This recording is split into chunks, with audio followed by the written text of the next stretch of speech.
ನಾನು ಚತುರ್ದಶ ಭುವನ ಭಯಂಕರನಾದ ಲಂಕೇಶ್ವರ ರಾವಣ, ಸರ್ವತಂತ್ರ ಸ್ವತಂತ್ರನಾದ ಪ್ರಭುಸ್ಥ ರಾವಣ, ಎಲ್ಲ ಬ್ರಹ್ಮಾಂಡ ತಂಡೋಪತಂಡಗಳನ್ನು ಚಂಡಾಡಬಲ್ಲ ದಂಡುದಾಳಿಗರ ಮಂಡಲ ನಾಯಕನಾದ, ಗಂಡಿದೆಯ ಗಂಡರ ಗಂಡನಾದ ಪ್ರಚಂಡ ರಾವಣ.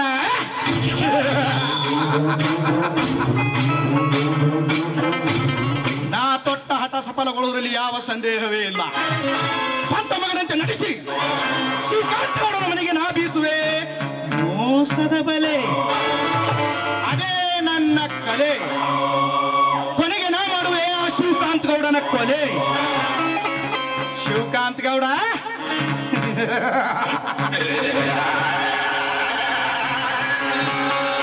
ಹುಟ್ಟಿದ ಹೊಮ್ಮಿ ಸಾಯಲೇಬೇಕು, ಕಟ್ಟಿದ ಮನೆ ಒಮ್ಮೆ ಬೀಳಲೇಬೇಕು.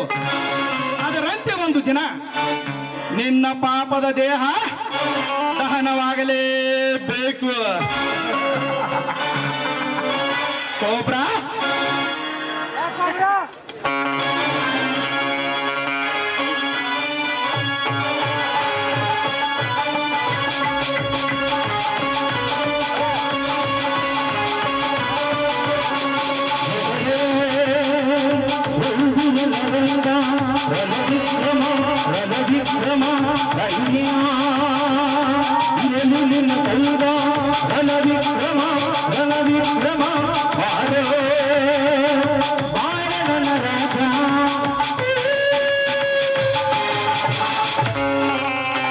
ಲೋಕವನ್ನೇ ಸುತ್ತಿ ಆ ರವಿರಾಜನ ತಂಗಿ ಸವಿತಾ ನನ್ನ ಕಣ್ಣುಗಳ ಕುಕ್ಕಿದ ಹಕ್ಕಿಯ ಸುಖ ನಾ ಪಡೆಯಲೇಬೇಕು.